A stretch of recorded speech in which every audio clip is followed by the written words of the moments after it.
بسم اللہ الرحمن الرحیم. السلام علیکم ویورز, میں ہوں فخر یوسفزئی اور اس وقت آپ دیکھ رہے ہیں میرا یوٹیوب چینل فخر یوسفزئی آفیشیل, اور پروگرام ہے ڈیبیٹ وتھ فخر یوسفزئی.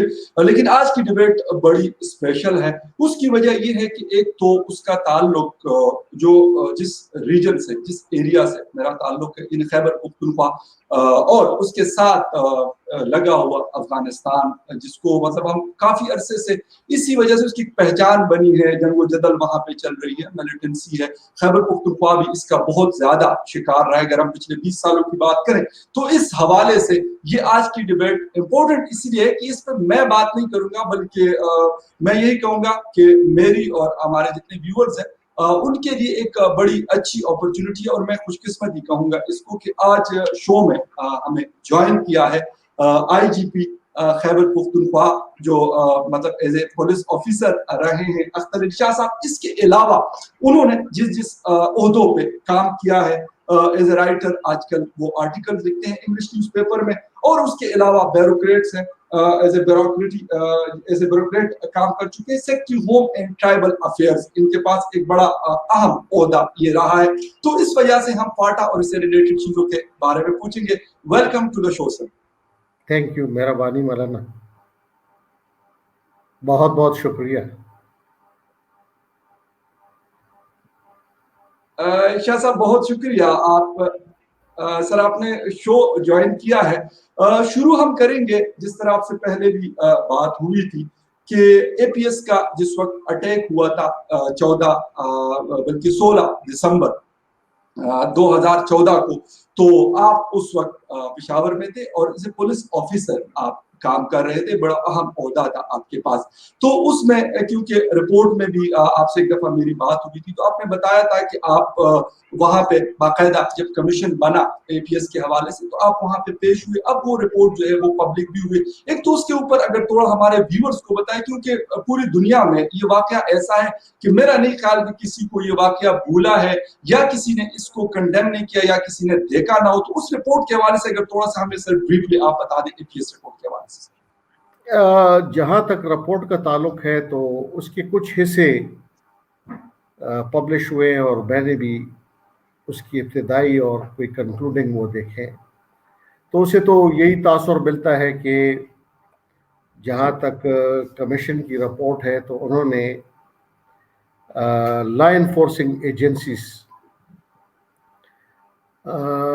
مجموعی طور پر ان کے کردار کو سراہا ہے, اور انہوں نے اس بات کی نشاندہی کی ہے کہ اگر دشمن اندر سے ہو تو پھر مقابلہ کرنا بڑا مشکل ہو جاتا ہے. اور وہ پھر اس کا بیک گراؤنڈ بھی انہوں نے دیا کہ افغانستان سے چلے اور پھر آ کر یہاں مقامی طور پر انہوں نے کچھ دن بھی گزارے, اور اس کے بعد وہ پورا طریقہ کار جس طریقے سے یہ حملہ ہوا اس پہ بھی انہوں نے بات کی. لیکن اس کے علاوہ ابھی کوئی اس کی باقی تفصیلات میں نے نہیں دیکھی. لیکن جہاں تک یہ یقیناً ایک بہت ہی افسوسناک واقعہ تھا. ایک تو اس کی وہ ٹیکٹیکل پہلو ہے, ایک اس کی وہ اسٹریٹجک کہ اس خطے میں پچھلے آپ دیکھ رہے ہیں کہ میں تو کہوں گا کہ کوئی 40-41 سال سے یہ خطہ کنفلکٹ کا شکار رہا ہے. ایک وہ دور ہے جو کہ جب افغانستان میں سور انقلاب آیا اور وہاں پر پھر مجاہدین کی تنظیمیں بنی اور کس طریقے سے وہاں پر اس انقلاب کو ناکام کرنے کی کوشش کی گئی. ایک تو پھر اس کی ریئیکشن کے طور پر پاکستان میں بھی وہاں پر ہو رہا تھا, یہاں پھر ریئیکشن میں چین ریئیکشن میں یہاں بھی پھر دھماکے ہوتے رہے. لیکن اس کی کوئی دوسری شکل تھی کیونکہ وہ ایک انڈیویجولی ہوتے تھے, یہاں پر دھماکے کر کے وہ ایک کاؤنٹر انٹیلیجنس والا سلسلہ تھا. لیکن 9/11 کے بعد ہم نے دہشت گردی کی ایک دوسری شکل دیکھی جس کی کوئی ٹرانس نیشنل اس کو کہیں گے. اس کے پیچھے پھر آپ دیکھ رہے ہیں کہ وہ مڈل ایسٹ اور عرب اور جو القاعدہ اس کے وہ اسٹریٹجک ڈائریکٹرز تھے, انہوں نے اس چیز کو آگے کیا، اور پاکستان کے اندر آپ نے دیکھا اس کی شکلیں اب سوسائڈ اٹیکس اور اس قسم کی ایک نہ ختم ہونے والا، تو اے پی ایس کا واقعہ بھی ان تمام جو دہشت گردی کی یہاں پر لہر تھی، جو سلسلہ شروع ہوا تھا، اس کا ایک تسلسل تھا۔ اس سے پہلے آپ نے دیکھا ہوگا بنو جیل کا بریک ہوا، ڈیرہ جیل بریک ہوا، لکی برود میں والی بال کے میچ ہو رہے تھے، وہاں پر اس قسم کی سوسائڈ ہوئے۔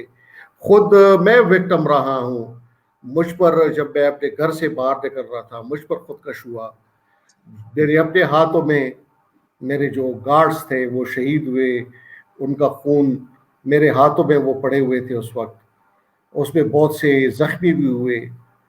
تو یہ ایک میں کون سے واقعے کو لوں، ہر واقعہ اپنے دل خراش رہا ہے، اس میں انسانی جانوں کا، بلکہ ہم یہ کہتے ہیں انگریزی میں ہم اس کو یہ کہتے ہیں کہ اس کنفلکٹ نے خاص کر اس خطے میں جہاں پر یہ خاص کر جو پختون بیلٹ ہے، خیبر پختونخوا کا، اور دوسری طرف افغانستان میں بھی دیکھیں تو زیادہ تر جو اس کی لپیٹ میں آ رہے ہیں تو وہ پشتو سپیکنگ لوگ ہیں زیادہ تر۔ تو ایک ٹرم انگریزی میں اس کے لیے استعمال ہوتی ہے کہ it brought nothing but death, destruction and displacement. تو یہ وہ ایک منظرنامہ میں آپ کے سامنے پیش کر رہا ہوں جو ہمارے سامنے رہا۔ تو اس کا تدارک تبھی ہو سکتا ہے صحیح معنوں میں، اس کی ہم نے جب میں خود یہ جب ڈیرہ کا جیل بریک ہوا تو اس انکوائری کمیشن کا میں ون آف دا ممبرس تھا، وقار ایوب اس کے چیئر پرسن میں۔ تو ہم نے اس کے جو میجر ریزنز تھی جس کی وجہ سے یہ دہشت گردی کی لہریں یہاں پر اٹھی ہیں، تو ہم نے کہا کہ وہ بنیادی عوامل، وہ فیکٹرز جو ہیں ان کو ایڈریس کرنے کی ضرورت ہے، تو پھر ان ایونٹس میں کوئی کمی ہوگی۔ ورنہ ہم ایک ایونٹ ہوتا ہے، پھر لل ہوتا ہے، تعطل ہوتا ہے، پھر ایک دوسرا ایونٹ شروع ہو جاتا ہے، تو پھر ہم ایونٹ کو گنتے رہتے ہیں اور ایک خاص ایونٹ کو ہم اس پہ ہی ہم تبصرہ کرتے رہتے ہیں۔ ٹھیک ہے سر، ایک تو مطلب اے پی ایس کی آپ نے بات کی اور بڑی تفصیلاً آپ نے بات کی، اور اس کے ساتھ اس کے سراؤنڈنگز میں جو دہشت گردی کے واقعات ہوئے آپ نے 2 جیلوں کا ذکر کیا، اور اس کے علاوہ آپ کے اوپر بذات خود آپ وکٹم رہے ہیں اس طرح کے سوسائڈ اٹیکس، اور اللہ کا شکر ہے کہ اللہ نے آپ کو میں کہوں گا ہر دفعہ نئی زندگی دی، اور الحمدللہ ہمارے سامنے آپ بیٹھے ہوئے ہیں۔ بہت ساری جانیں ہماری گئی، مطلب پولیس فورس کی اگر ہم بات کرتے ہیں، خیبر پختونخوا پولیس نے بڑا ڈٹ کر مقابلہ کیا ہے اس دہشت گردی کی، بڑی خطرناک لہر چلی، اور ابھی بھی اکا دکا واقعات ہوتے ہیں لیکن شاید اس طرح نہیں ہے جو 2013 تک ہو رہے تھے۔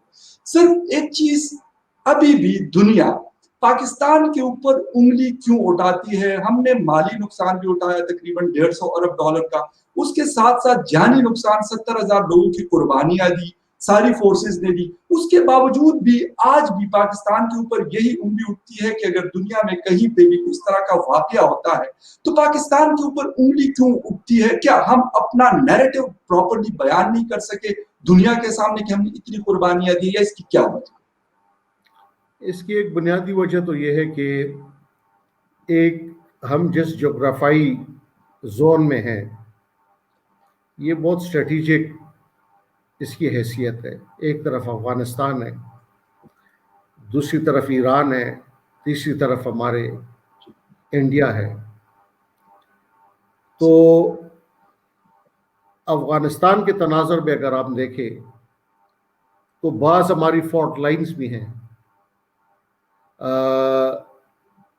امریکہ نے اس کو پتہ نہیں یہ کتنا یہ ہو گیا تھا کہ وہ خون کے آنسو اس وقت بہا رہا تھا کہ افغانستان میں جی ملحد آ گئے اور انہوں نے جہاد کا نام استعمال کرنا شروع کیا، اور ہم بھی اس پہ کود پڑے، اور اس دنیا کے ہر طرف سے لوگ پاکستان آنا شروع ہو گئے، اور